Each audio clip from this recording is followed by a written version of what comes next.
Hello, most welcome आपका हमारे YouTube channel पे जिसका नाम है क्वांटम डीएनए विद एनटीएसएसपी। और हम लोग ने स्टार्ट की थी न्यूमेरिकल सीरीज़ क्लास 12 के लिए रे ऑप्टिक्स की, जहां पर हम लोग न्यूमेरिकल लगा रहे थे रे ऑप्टिक्स के रिफ्रैक्शन के। तो रिफ्रैक्शन के उसी टॉपिक को अगर आगे बढ़ाते हैं तो हमारे पास एक और न्यूमेरिकल है। न्यूमेरिकल हम जल्दी से देखते हैं। कल वाले न्यूमेरिकल्स आपने अगर नहीं देखे हैं, कल वाले हमने स्टार्ट किए थे कि रिफ्रैक्शन कैसे होगा प्लेन सरफेसेस पर। आज हम उसी को आगे बढ़ा रहे हैं, तो उसका जो लिंक मिलेगा आपको डिस्क्रिप्शन में मिलेगा, जाकर जल्दी से देखिएगा। तो हमारे पास क्वेश्चन है, a thin rod A B of length 3 centimetre is lying in beaker, मतलब एक 3 सेंटीमीटर की रॉड है जिसकी लेंथ 3 सेंटीमीटर है, उसको एक बीकर में रख रखा है हमने, ऑफ हाइट 9 सेंटीमीटर, जिस बीकर की हाइट 9 सेंटीमीटर है एंड डायामीटर 6 सेंटीमीटर, कि उसकी हाइट 9 है, उसका डायामीटर 6 है। Only upper end of rod is viewed by the observer O, कि ऑब्जर्वर को, कोई ऑब्जर्वर है बाहर, उसको सिर्फ और सिर्फ अपर एंड दिख रहा है। मतलब हमारे पास डायग्राम, चलिए बनाते हैं। पहले डायग्राम में कुछ ऐसा बनेगा, देखो ये हमारे पास एक बीकर है, ठीक है। इस बीकर के बारे में आपको 2 बातें बताई गई हैं। इसका डायामीटर, ये चीज़, मतलब ये चीज़ कितनी है आपके पास ये है पूरा 6 सेंटीमीटर, और इसकी जो हाइट है आपके पास, ये कितनी थी हाइट थी 9 सेंटीमीटर। इतना आपको दिया हुआ है क्वेश्चन में, ठीक है। दूसरी बात वो कह रहे हैं, इसमें एक रॉड आपने रखी है 3 सेंटीमीटर की, और ऑब्जर्वर को उसका अपर एंड दिख रहा है, तो रॉड आप यहां पर रख देंगे। आइए ग्रीन कलर से बना देते हैं रॉड। ये हमारे पास 3 सेंटीमीटर की एक रॉड रखी हुई है, ये एक रॉड है। रॉड को कोई नाम दे देते हैं ए बी। चलिए, तो हमारे पास ये जो रॉड है ना, ये रॉड है ए बी। अब रॉड का अपर एंड दिखेगा ऑब्जर्वर को। ऑब्जर्वर कहीं यहां पर ले लेते हैं, क्योंकि हमने रॉड यहां ली है ना, तो ऑब्जर्वर यहां से देखेगा। ये कोई ऑब्जर्वर ओ है, और इस ऑब्जर्वर ओ को रॉड का कौन सा एंड दिख रहा है अभी जल्दी से देखते हैं। इस ऑब्जर्वर ओ को रॉड का अपर एंड दिखेगा, ये कुछ इस तरीके से ऑब्जर्वर ओ रॉड के अपर एंड को ऑब्जर्व करेगा। क्वेश्चन में आपको इतना बताया गया है अभी तक कि एक 3 सेंटीमीटर की रॉड को आपने एक बीकर में रखा है जिसकी हाइट 9 सेंटीमीटर है, जिसका डायमीटर, मतलब जिस वेसल का डायमीटर आपका 6 सेंटीमीटर है। ऑब्जर्वर ओ को अपर एंड रॉड का दिखेगा। इतनी बात यहाँ तक हो रही है। Only upper end of rod is viewed by observer O, ठीक है। आगे कह रहे हैं when water is filled in beaker up to 6 centimetre height. अब ये कह रहे हैं कि बीकर के अंदर आपने वाटर को फिल कर दिया, और कितनी हाइट तक फिल करा है, देखिए जल्दी से, अप टू 6 सेंटीमीटर हाइट। मतलब अब हमें वाटर चाहिए। आइए जल्दी से वाटर लेकर आते हैं। ये रहा हमारा वाटर, और वाटर को कितनी हाइट तक फिल करना है, 6 सेंटीमीटर हाइट तक। चलिए, तो अगर ये 3 है, पूरा 9 है, तो 6 यहाँ कहीं पर होगा इस पॉइंट पे। आइए जल्दी से 6 सेंटीमीटर तक हम थोड़ा सा इसको डार्क कर लें, ताकि अलग से हमें दिख जाए कि भाई वाटर है। हाँ, तो हमारे पास ये देखिए, ये जो बाउंड्री है, इस बाउंड्री में आपने वाटर को फिल कर दिया है, ठीक है। अच्छा, नीचे नहीं बना रहे इसको, ठीक है, वरना बहुत गिच पिच रहेगा डायग्राम आपका। तो हम थोड़ा सा बस हल्का सा बना देते हैं कि ये पूरे में नीचे वाटर फिल्ड है, ठीक है। चलिए, तो जब इन्होंने 6 सेंटीमीटर हाइट तक वाटर फिल करा, मतलब ये ऊपर वाली हाइट, और ये बी पॉइंट से ये हाइट कितनी हो जाएगी आपकी, ये भी हो जाएगी 3 सेंटीमीटर, क्योंकि 3 और 3 टोटल 6 तक इन्होंने वाटर को फिल कर रखा है। इतनी बात तो समझ में आ रही है हमें। तो beaker up to 6 centimetre height, then observer views lower end. जब आपने बीकर में वाटर को फिल कर दिया है ना, तो ऑब्जर्वर को लोअर एंड भी दिखने लगा। अब ये लोअर एंड को दिखने का रीज़न क्या है, तो लोअर एंड दिखने का रीज़न क्या होगा, रिफ्रैक्शन। हमें पता है ना कि जब लाइट रे एक मीडियम से दूसरे मीडियम में जा रही है भाई, तो क्या हो जाएगी, वो बेंड हो जाएगी। पहले वाटर नहीं था, तो ये लाइट रे बिल्कुल सीधी आ रही थी। हमने जो डॉटेड लाइन से बनाई है, ये इनिशियल वाली लाइट रे जो बिल्कुल सीधी आ रही थी स्ट्रेट लाइन में। अगर हम चाहें तो ये अंदर का जो हमने वाटर बनाया है, इसको हम थोड़ा साफ कर दें, अपर बाउंड्री को सिर्फ ले सकते हैं, ठीक है। इस तरीके से हम पूरा इसको साफ करते हैं। ये हमने पूरा वाटर साफ कर दिया। सिर्फ हमारे पास आउटर बाउंड्री है बनी हुई, कि आपको ध्यान रहे भाई वाटर आपने यहाँ तक फिल किया हुआ है, ठीक है। ये आपने पूरा यहाँ तक वाटर फिल किया हुआ है। अब रिफ्रैक्शन होने के लिए आपको एक चीज़ और चाहिए, रिफ्रैक्शन होने के लिए आप एक नॉर्मल बनाएंगे पहले, तो सबसे पहले जिस साइड से रिफ्रैक्शन होगा तो आप यहाँ मिड पॉइंट पे, बिल्कुल मिड पॉइंट से क्या बनाएंगे, एक नॉर्मल बनाएंगे। ये आपने नॉर्मल बना दिया। अच्छा ये 6 थी तो इधर कितनी बची 3 सेंटीमीटर, और इधर भी कितनी बची, इधर भी बची 3 सेंटीमीटर। ये चीज़ तो समझ में आ रही है ना। अब यहाँ से जब ऑब्जर्वर लोअर एंड देखेगा तो ऑब्जर्वर के लोअर एंड देखने के लिए होगा क्या, ये लाइट रे जा रही है इधर से, ठीक, यहां से लाइट रे जा रही है और ये आगे जाकर क्या हो जाएगी, ये आगे जाकर बेंड हो जाएगी। थोड़ा सा इसको ऐसा बनाएं कि आगे जाकर ये आपको बेंड होती हुई बढ़िया करके दिख जाए। तो हमने क्या करना है, हमने एक लाइट रे को लेकर ऐसे बना, सॉरी, ये अपनी एक लाइट रे है और ये आगे जाकर क्या हो रही है, ये यहाँ से जब बाहर निकलेगी ना तो देखो अंदर तो वाटर है, बाहर एयर है, तो नॉर्मल से अवे चली जाएगी। नॉर्मल से अवे जाने का मतलब ये कुछ इस तरीके से जाएगी। और हम अपने ऑब्जर्वर को थोड़ा सा डिस्प्लेस कर दें अगर यहाँ से, ये हमारा ऑब्जर्वर यहाँ पर है, ठीक है। पहले तो ये बिल्कुल ठीक स्ट्रेट देखता था क्योंकि वहाँ पर बेंडिंग नहीं थी, लेकिन वाटर की वजह से अब यहाँ पर क्या हुई है, अब हुई है बेंडिंग। तो ये हमारी इंसिडेंट रे है जो वाटर से जा रही है और ये जा किधर रही है, ये जा रही है ऑब्जर्वर की तरफ। वरना तो ये स्ट्रेट लाइन जाती, ये भी जैसे ये वाइट वाली आई है ना स्ट्रेट लाइन, ये उसको इनिशियली दिख रही है और वाटर फिल करने के बाद वो लाइट रे में थोड़ी सी बेंडिंग आ जाएगी। अब आपको कुछ चीज़ें और पता होनी चाहिए, जैसे कि एंगल आई और आर, इनकी अगर बात करें हम तो एंगल आई और आर कैसे आपको मिलेंगे। आइए, तो ये incident light ray water to air जा रही है, याद रखिएगा यहाँ light ray water to air जा रही है। तो ये वाला एंगल हमारे पास क्या हो जाएगा, ये एंगल हमारे पास हो जाएगा आई, क्योंकि इंसिडेंट रे का नॉर्मल के साथ एंगल है। फिर ये जो एंगल बन रहा इंसिडेंट रे और नॉर्मल का, ये वाला एंगल क्या हो जाएगा हमारे पास, ये एंगल हो जाएगा आर। तो हमारे पास आई और आर दोनों चीज़ें आ गए ना, बहुत बढ़िया करके, ठीक है। दूसरी बात, अच्छा अगर ये एंगल आर है, अब जरा ऊपर वाला एंगल आर देखिए आप, ऊपर वाला एंगल आर वो किस चीज़ को रिप्रेजेंट करेगा, ये नॉर्मल और रे के बीच का एंगल है ना। तो अगर दोनों को आप पीछे लेकर आ रहे हो तो देखो नॉर्मल ये है और रे ये आना चाहिए थी, तो इनके बीच का जो पूरा एंगल रहेगा वो भी क्या हो जाएगा, ये ऊपर वाला पूरा एंगल, ये भी क्या हो जाएगा, ये भी हो जाएगा आर। डायग्राम थोड़ा सा आपको ध्यान रखना है। यहाँ पर हम एक ऐसा नॉर्मल बना देंगे।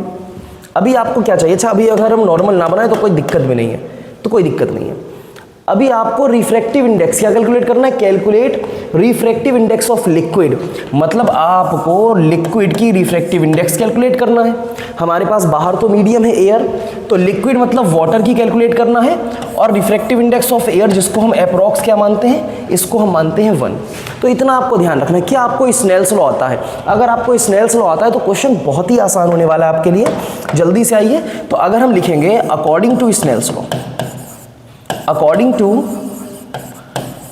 To Snell's law. Snell's law क्या होता है भाई, वैसे हम स्नेल्स लॉ को लिखते हैं ना, sine i over sine r equals refractive index. और रिफ्रैक्टिव इंडेक्स उस मीडियम की जिसमें लाइट जा रही है, तो लाइट जा किस में रही है, देखो वाटर टू एयर, तो रिफ्रैक्टिव इंडेक्स किसकी लिखेंगे, एयर की, और किसके रिस्पेक्ट में लिखेंगे, वाटर के रिस्पेक्ट में। इतनी बात समझ में आ रही है। अब इस refractive index of air with respect to water, इसको हम कैसे लिखते हैं, जल्दी बताइए, इसको कैसे लिखते हैं हम? इसको लिखते हैं जिस मीडियम में लाइट रे जा रही है उसकी refractive index of air upon refractive index of water. याद रखिएगा, वेलोसिटी के टर्म में जिस मीडियम से वेलोसिटी आ रही है, मतलब अगर रिफ्रैक्टिव इंडेक्स को आप वेलोसिटी के टर्म में लिखेंगे तो लिखेंगे v1 अपॉन v2, और रिफ्रैक्टिव इंडेक्स को आप रिफ्रैक्टिव इंडेक्स के टर्म में लिखेंगे तो क्या लिखेंगे, तो आप लिखेंगे μ2 अपॉन μ1। μ2 मतलब जिसमें जा रही है, ठीक है, तो किस में जा रही है, एयर में, तो एयर की अपॉन वाटर की। इतना आपको ध्यान रखना है। चलिए अभी अगर इसकी हम क्रॉस मल्टीप्लाई करें तो साइन आई के साथ कौन आ जाएगी, रिफ्रैक्टिव इंडेक्स ऑफ वाटर। तो हम इसको लिख देंगे भाई, तो हम इसको लिखेंगे साइन आई, और साइन आई के साथ कौन आएगी, रिफ्रैक्टिव इंडेक्स ऑफ वाटर जो आपको कैलकुलेट करनी है, इक्वल में आगे रिफ्रैक्टिव इंडेक्स ऑफ एयर तो है ना, और इसके साथ कौन चला जाएगा, इसके साथ चला जाएगा साइन आर। क्या इतनी बात समझ में आ रही है? आपने स्नेल्स लॉ लगाया और आपने स्नेल्स लॉ को थोड़ा सा यहाँ पर रिफ्रैक्टिव इंडेक्स वाला फार्मूला पुट किया है, उसके बाद आपने ये एक इक्वेशन बना ली, इसको इक्वेशन फर्स्ट मान लेते हैं। इतनी बात क्या आपको समझ में आ रही है? अभी आप देखिए, आपको साइन आई और साइन आर चाहिए है। साइन आई साइन आर के साथ साथ आपको म्यू ए आपको 1 दिया है। एयर की रिफ्रैक्टिव इंडेक्स अप्रॉक्स 1 मानी जाती है। तो बहुत ही आसान क्वेश्चन है ये। अब आपको बस थोड़ा सा डायग्राम में चीज़ें समझनी है ना, उसके बाद हमें ये एक इक्वेशन मिल गई है। अब हम क्या निकालेंगे, अब हम उस डायग्राम की मदद से साइन आई और साइन आर कैलकुलेट करेंगे, उसको यहाँ इक्वेशन फर्स्ट में पुट कर देंगे। इतनी बात आपको समझ में आ रही है सभी लोगों को? जल्दी से आइए, इसको सॉल्व करने की जुगाड़ में रहते हैं, तो एक बार इसका स्क्रीनशॉट ले लें फटाफट, जल्दी से ले लिया ना, ठीक है, बहुत बढ़िया। अगर हम साइन आई और साइन आर कैलकुलेट करना चाहें तो हम इस पूरे को, ये जो हमने इतना लिख रखा है ना, इसको कहीं छोटा कर देते हैं, ये छोटा करके, और हमने यहाँ पहुँचा दिया। उसकी ज़रूरत भी नहीं है आपको डायरेक्ट ये इक्वेशन याद रखनी है, बस आपको डायरेक्ट ये इक्वेशन याद रखनी है। तो इसको हम यहाँ पर थोड़ा सा संभाल कर ये यहाँ पर लिख लेते हैं। मेरे ख्याल से सबको दिख रहा होगा बहुत बढ़िया करके। चलिए, और लाइट रे जा रही है वाटर टू एयर, वो हमें पता चल चुका है, ठीक है। तो अगर हम ट्राइंगल से साइन आई कैलकुलेट करना चाहें, देखो भाई, इस वाले ट्राइंगल की बात करें, ट्राइंगल ए, इसका नाम रख देते हैं, कोई डार्क कलर ले लेते हैं जो अभी तक यूज़ नहीं किया हमने, और हम लेते हैं, आइए, सुर्ख लाल। तो हमारे पास एक पॉइंट ये है भाई, इसका नाम है ए, एक पॉइंट ये है, इसका नाम तो मान लो ओ, और एक पॉइंट ये है, इसका नाम मान लो सी मान लेते हो। तो देखो, आई तुम्हें किस वाले ट्राइंगल में मिलेगा? आई तो तुम्हारा ये वाला एंगल है ना, ये मिलेगा ए सी ओ में। तो in triangle A C O, triangle A सी ओ में अगर तुम साइन आई निकालोगे, तो साइन आई कैसे निकालते हैं? साइन आई को कैलकुलेट करने के लिए तुम्हें क्या चाहिए होता है? परपेंडिकुलर अपॉन हाइपोटेनस चाहिए होता है ना। आ जाओ जरा, थीटा के सामने कौन होता है? परपेंडिकुलर। थीटा के सामने कौन है? परपेंडिकुलर। और 90 के सामने कौन है? हाइपोटेनस। थीटा के सामने परपेंडिकुलर, 90 के सामने हाइपोटेनस। तो परपेंडिकुलर कितना है अपना? परपेंडिकुलर है अपना AC, परपेंडिकुलर है AC। और हाइपोटेनस कितना है? देखो जरा, हाइपोटेनस कितना है? AO, ये वाली बड़ी वाली साइड ना, ये हाइपोटेनस है। तो हाइपोटेनस है AO।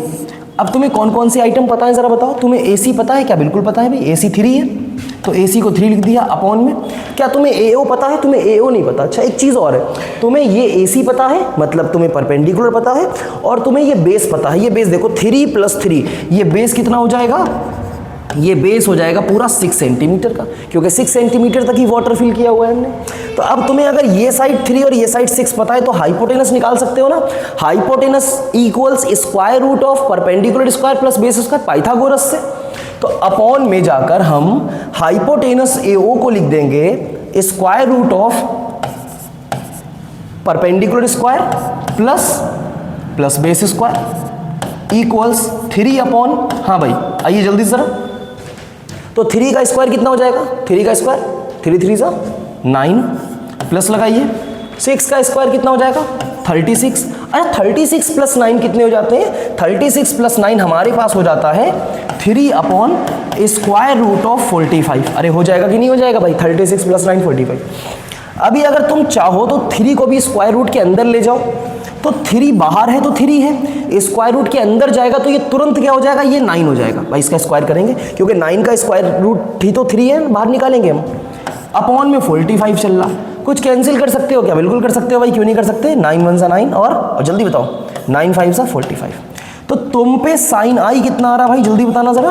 तुम पे साइन आई आ रहा है 1/√5। क्या किसी को कोई परेशानी है भाई साइन आई कैलकुलेट करने में? जल्दी से देखिए, हमने एक बार हमने ट्राइंगल लिया ACO या OCA, एक ही बात है, ठीक है। उसमें हमने देखा भाई थीटा के सामने परपेंडिकुलर होता है, 90 के सामने हाइपोटेनस होता है। तो हमने साइन आई निकालना चाहा वहाँ से, तो साइन आई परपेंडिकुलर अपॉन हाइपोटेनस, परपेंडिकुलर हमारे पास AC है, वो हमने रख दिया। हाइपोटेनस हमारे पास कितना है? AO, वो रख दिया। परपेंडिकुलर की वैल्यू तुम्हें 3 पता थी, सीधे सीधे तुमने रख दी। AO तुम्हें हाइपोटेनस नहीं पता, तुम पाइथागोरस के पास गए और पाइथागोरस से पूछा भाई हाइपोटेनस कैसे निकालेंगे? उन्होंने कहा भाई स्क्वायर रूट कर दो, परपेंडिकुलर और बेस के स्क्वायर करके सम कर दो। तुमने वैल्यूज लिखी, सॉल्व करा, ये आ गया 3 अपॉन √45। अब वैसे तो सॉल्व नहीं होगा ये, तो 3 को रूट के अंदर ले जाओगे तो वो 3 का स्क्वायर हो जाएगा, 9 हो जाएगा भाई। 9 5 = 45, कैंसिल करना। साइन आई तुम्हारा बहुत बढ़िया करके आ गया है 1/√5 आ गया। क्या जल्दी से स्क्रीनशॉट लो इसका, जल्दी ले लिया स्क्रीनशॉट, हटाने वाले भाई ये। तो ये पूरा जो हमने साइन आई वाला आइटम निकाला था, ये बहुत आराम से आप कैलकुलेट कर सकते हैं, ठीक है। इसको हटा दिया यहाँ से, अब ये जो बच रहा अपने पास, इसको थोड़ा सा छोटा करो भाई, साइन आई अपना आ चुका है ना, तो इस साइन आई को यहाँ पर रख दो, ज़रूरत पड़ेगी ना उसकी, तो अभी यहाँ वैल्यू पुट करनी है। तो साइन आई हम निकाल चुके, अब किसकी बारी है, साइन आर की। तो अगर डायग्राम को हम थोड़ा सा सही करना चाहें, देखो अब इसको हटा देते हैं, अब इसकी कोई जरूरत नहीं भी, ठीक है। ये आई यहाँ से गायब कर दें क्या, बिल्कुल कर सकते हैं, इसका भी कोई मसला नहीं है। ये रे को बिल्कुल ठीक से दोबारा बना दो, फिर अपना लाल कलर उठा लो और यहाँ पर एक बेस बना लो, ये एक बेस, ठीक है, एक बेस हमने बना लिया। ये अपना नॉर्मल था पहले से। अभी तुम्हें अगर आर कैलकुलेट करना है तो अब ज़रा ट्राइंगल देखो, बी और ये सी था तो ये हम लेते थे सी डैश। तो अब हमारे पास जो ट्राइंगल है ना, अब जो ट्राइंगल है उसका नाम क्या है, जल्दी बताइए। आर के लिए, एक सेकेंड, तो आर के लिए अपने ट्राइंगल का नाम क्या है ज़रा बताओ। अपने ट्राइंगल का नाम है ओ, सी डैश और बी, क्योंकि ये पूरा एंगल अपने पास आर है, क्योंकि ये पूरा आर था। इस बात को आप ध्यान रखेंगे बहुत बढ़िया करके। तो अगर हम निकालेंगे इन ट्राइंगल, क्या नाम है ट्राइंगल का, B C dash O, B C dash O. तो अगर इस ट्राइंगल की बात करें और इस ट्राइंगल में अगर हम एंगल कैलकुलेट करना चाहें तो आर के रिस्पेक्ट में साइन कैलकुलेट करेंगे। आइए, तो साइन आर इक्वल्स, भाई साइन तो वही होता है ना, साइन क्या होता है, परपेंडिकुलर अपॉन हाइपोटेनस। अब आपको चीज़ें पता है ना, थीटा के सामने वाली साइड कौन होती है, परपेंडिकुलर होती है। 90 के सामने वाली साइड कौन होती है, हाइपोटेनस होती है। तो तुम्हें परपेंडिकुलर हाइपोटेनस चाहिए, ढूंढो जरा। परपेंडिकुलर है बी सी डैश, परपेंडिकुलर है बी सी डैश, और हाइपोटेनस पहले था ए ओ, लेकिन अब की पॉइंट बी की बात कर रहे हैं, तो अब की हाइपोटेनस कितना हो जाएगा हमारे पास, बी ओ, सॉरी कोई सॉरी नहीं, ये लो बी ओ। अब तुम्हें जो जो वैल्यूज पता है लिख दो। B C dash, B C dash देखो कितना था, बी सी डैश तो 3 था, तुमने 3 लिख दिया, अपॉन में बी ओ। तुम्हें ये बी ओ नहीं पता ना, ये हाइपोटेनस है। पाइथागोरस क्या बोले, हाइपोटेनस निकालना हो तो स्क्वायर रूट कर दो, किसका कर दो, परपेंडिकुलर के स्क्वायर का और बेस के स्क्वायर का, और सम कर दो। तो परपेंडिकुलर कौन है भाई, अभी भी 3, तो 3 का स्क्वायर कर दोगे, और बेस तो ये है ना ओ सी डैश। अब ढूंढो जरा, पूरी हाइट थी 6 जहां तक पानी फिल किया था, ओ सी डैश देखो कितनी है, ये इधर की 3 है, तो ओ सी डैश भी 3 है और बी सी डैश भी 3 है, तो 3 स्क्वायर प्लस 3 स्क्वायर, आ जाओ जरा, तो हो जाएगा 3 अपॉन, हाँ भाई स्क्वायर रूट ऑफ 3 स्क्वायर कितना होता है 9, प्लस लगाइए 3 स्क्वायर कितना हो जाएगा 9, तो आ जाएगा 3 बाई स्क्वायर रूट ऑफ 9 कितने हो जाएंगे 18। अब वैसे तो ये कैंसिल नहीं होगा, लेकिन आपकी एक चुल है बहुत बढ़िया वाली, तो आप क्या करोगे 3 को रूट के अंदर लिखने की कोशिश करोगे, तो 3 जब रूट के अंदर जाएगा तो हो जाएगा 9 अपॉन 18। अब ये क्या हो जाएगा 9 2 18। तो हमारे पास भाई जो साइन आर आ रहा है, देखो इधर साइन आर कैलकुलेट किया था हमने, ऊपर बचा 1 नीचे बचा √2, तो हमारे पास साइन आर आ रहा है 1/√2। क्या इतनी बात आपको समझ में आ रही है कि हमने कैसे साइन आर निकाला है। साइन आर निकालने के लिए आपने आर वाला एक ट्राइंगल बनाया, ठीक है, आर वाले ट्राइंगल के लिए आपने फिर साइन निकालने के लिए परपेंडिकुलर और हाइपोटेनस कैलकुलेट करा, तो परपेंडिकुलर आपको डायरेक्ट दिया हुआ था, हाइपोटेनस आपने पाइथागोरस लगा के निकाल लिया, उन दोनों को सॉल्व करा, 3 को अंदर भेजा 9 और फिर उसको कैंसिल कर दिया बढ़िया करके। इतनी बात समझ में आ रही है। तो इसका भी स्क्रीनशॉट ले लीजिए जल्दी से, इसको भी हटा रहे हैं क्योंकि हमें तो बस ये वैल्यूज़ चाहिए थी ना साइन आई और साइन आर की। अब देखो भाई अपने पास ये 2 वैल्यूज़ आ गई हैं, आओ क्या ये वैल्यूज़ आपको बढ़िया करके दिख रही हैं, पहले तो ये बताइए। ये जो हमने वैल्यूज़ लिखी हुई हैं इनको रंगीन कर देते थोड़ा सारा, ठीक है बढ़िया। देखो ये साइन आई है 1/√5 और ये साइन आर है 1/√2, इनको उठा दो भाई, पुट कर दो फर्स्ट में। तो refractive index of water into sine i, sine i कितना था 1/√5 equal refractive index of air. अब एक चीज़ और भी है, refractive index of air approx कितनी लेते हैं 1, तो 1 इंटू साइन आर कितना हो जाएगा भाई, साइन आर है 1/√2। बहुत आराम से आपका आंसर आ गया। आपको refractive index of water calculate करना है ना, तो इस √5 को आगे भेजेंगे मल्टीप्लाई में जाएगा, तो हो जाएगा √5 बाई अपॉन में पहले से कौन है √2। या आप इसको ऐसे लिख सकते हैं भाई कि refractive index of water equals square root of 5/2। ये आपका क्या हो गया, ये आपका आंसर हो गया। मेन कहानी आपके डायग्राम की है। जल्दी से इसका भी स्क्रीनशॉट ले लीजिए। तो क्या बात समझ में आ रही है? आपको डायग्राम बहुत अच्छे करके समझना है। एक बार आप डायग्राम को फिर से देख लें बढ़िया करके। तो आप अगर डायग्राम समझ लेंगे ना तो फिर बिल्कुल भी कोई दिक्कत नहीं आने वाली। ये आपका डायग्राम है। किसी को अगर डायग्राम ना दिख रहा हो सही से तो एक बार इस बड़े वाले डायग्राम का बेहतरीन करके स्क्रीनशॉट ले लेना। ये हमारे पास डायग्राम थोड़ा सा बड़ा बन गया है। जब वाटर नहीं था तो ऑब्जर्वर ओ को सीधे सीधे अपर एंड दिख रहा था। रिफ्रैक्शन की वजह से जब वाटर आ गया तो रिफ्रैक्शन की वजह से लाइट बेंड हो गई और उसको लोअर एंड दिखेगा। लाइट जा रही है यहाँ पर वाटर टू एयर, तो उसके ही अकॉर्डिंग हमने स्नेल्स लॉ लगाया, एक इक्वेशन बनाई, फिर साइन आई इस बड़े वाले ट्राइंगल से और साइन आर छोटे वाले ट्राइंगल से कैलकुलेट किया, उनकी वैल्यूज पुट कर दी। तो हम लोग मिलते हैं अगले वीडियो में एक बेहतरीन से क्वेश्चन के साथ। तब तक आप लोग इस क्वेश्चन को बढ़िया करके देखिए। नीचे डिस्क्रिप्शन में पुराने प्रीवियस क्वेश्चन है उनको देखिए। हम लोग मिलेंगे नेक्स्ट वीडियो में। Thank you.